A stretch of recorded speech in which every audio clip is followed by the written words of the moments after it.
Welcome back, guys. This is question 6.26 and 6.27 and we are going to solve both of them. These are the questions from the book Probability and Statistics for Engineers and Scientists by Walpole.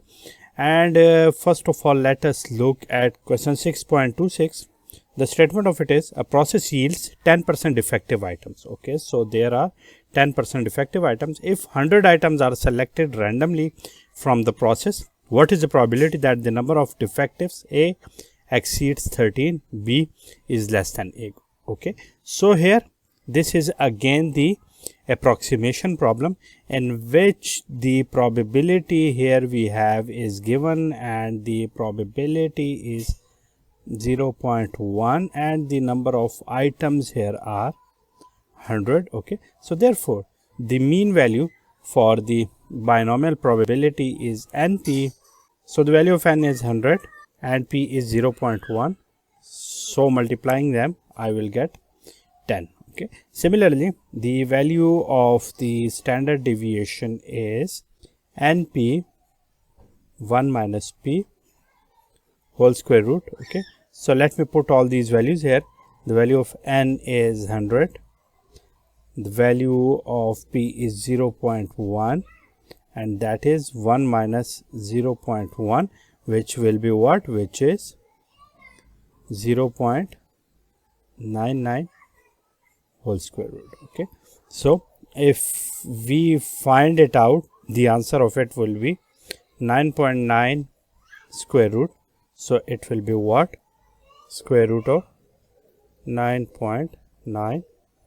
It is 3.14. Okay, so the value of sigma is 3.14. Now what do we have to do? We have different values of x here. The first value is if x are the number of defective items, so the probability that x exceeds 13, this is the first one, and the second one is the probability that the number of defective items which are x are less than 8. Okay, so these are the two problems which we are going to solve here. So again, if this is the x1, okay, so we have to convert it into what? This is x is greater than x1.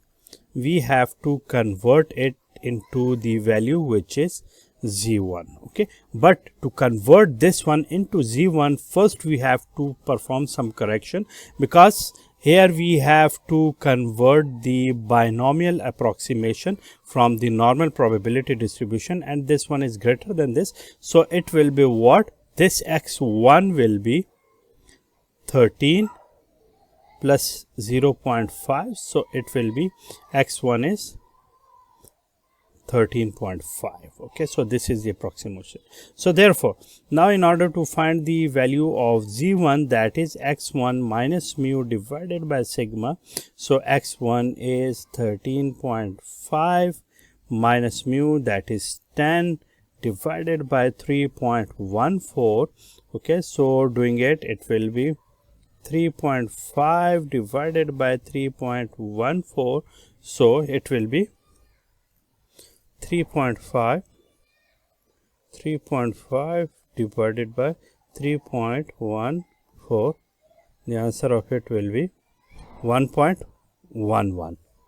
So the value of z1 is 1.11. So therefore the probability that x is greater than 1.11, we have to use what?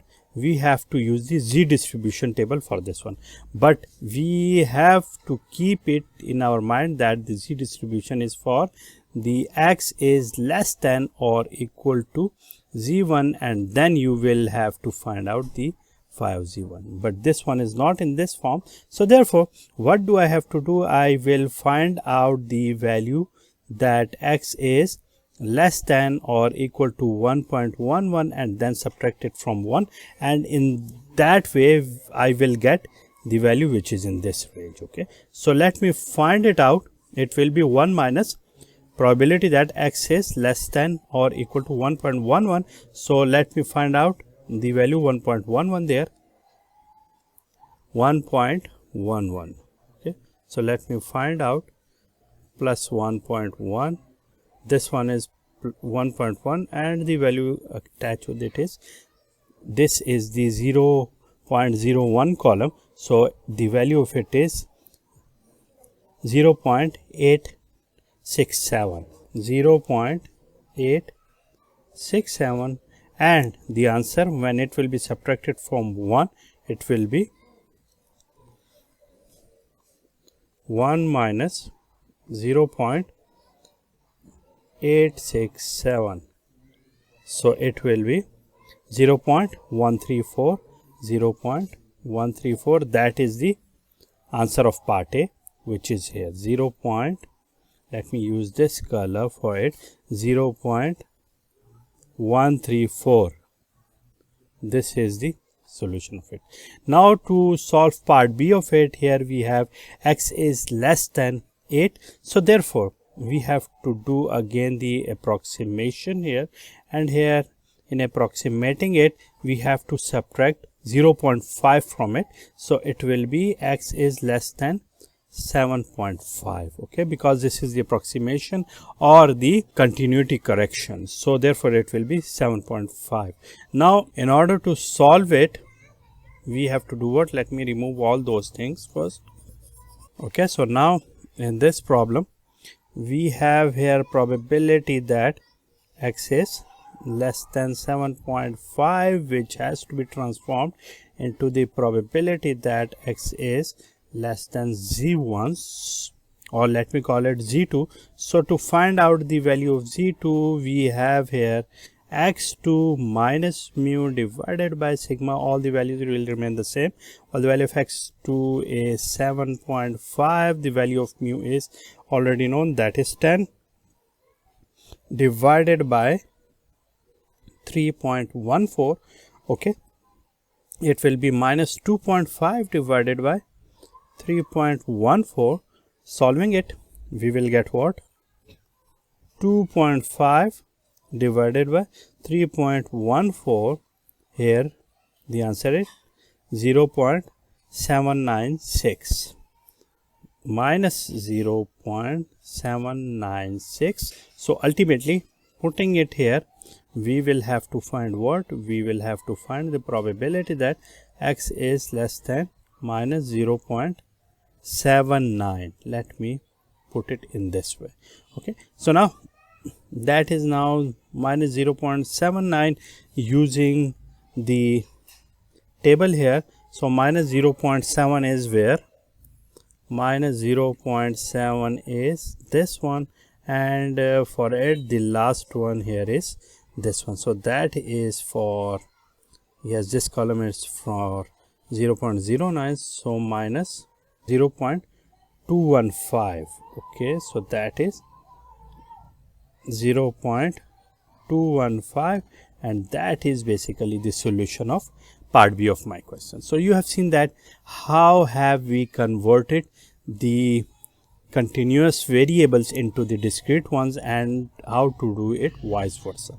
In question 6.27, let me first clear this one. In question 6.27, the statement is the probability that a patient recovers from a delicate heart operation is 0.9. so probability is 0.9 of the next 100 patients, n is 100. Having this operation, what is the probability that a between 84 and 95 exclusive, means the probability that x is greater or equal to 84 and less than or equal to 95. okay, and b is fewer than 86, means the probability that x is less than 86. okay, again the same formulation here, these are the values. First of all, let me find out the mean value. so mean is np, sigma is what? That is np 1 minus p. you have to do all of those things, and then you will get these values to find out the values of z. so for z1 it will be x1 minus mu divided by sigma, and for z2 the only value of x2 will change here in this question. okay, now when these things are inclusive, what do we have to do? we have to make it what? It will be 84 minus 0.5. So this value will become 83.5 because of the continuous correction. And similarly here this x will be, for this one here 95.5, it will be 95.5. For this one it will be, as this is less than, x is less than 86, so therefore it will be the probability that x is less than 86 minus 0.5, so it will be 85.5. okay, the remaining procedure will remain the same one, while here you will have to do what? Here you have to first find it for, you have to transform it for z2, you have to transform it to z1, and when these will be transformed you will have this phi of z2 minus phi of z1 by using the table which we have, and here it is as already less than this one, so therefore it will be the phi of z3, where the value of this one will be transformed to the z3. okay, so that is what, that is some suggestions regarding the question 6.27, and you how to do it, how would you do it, how to follow the rules which we have defined here.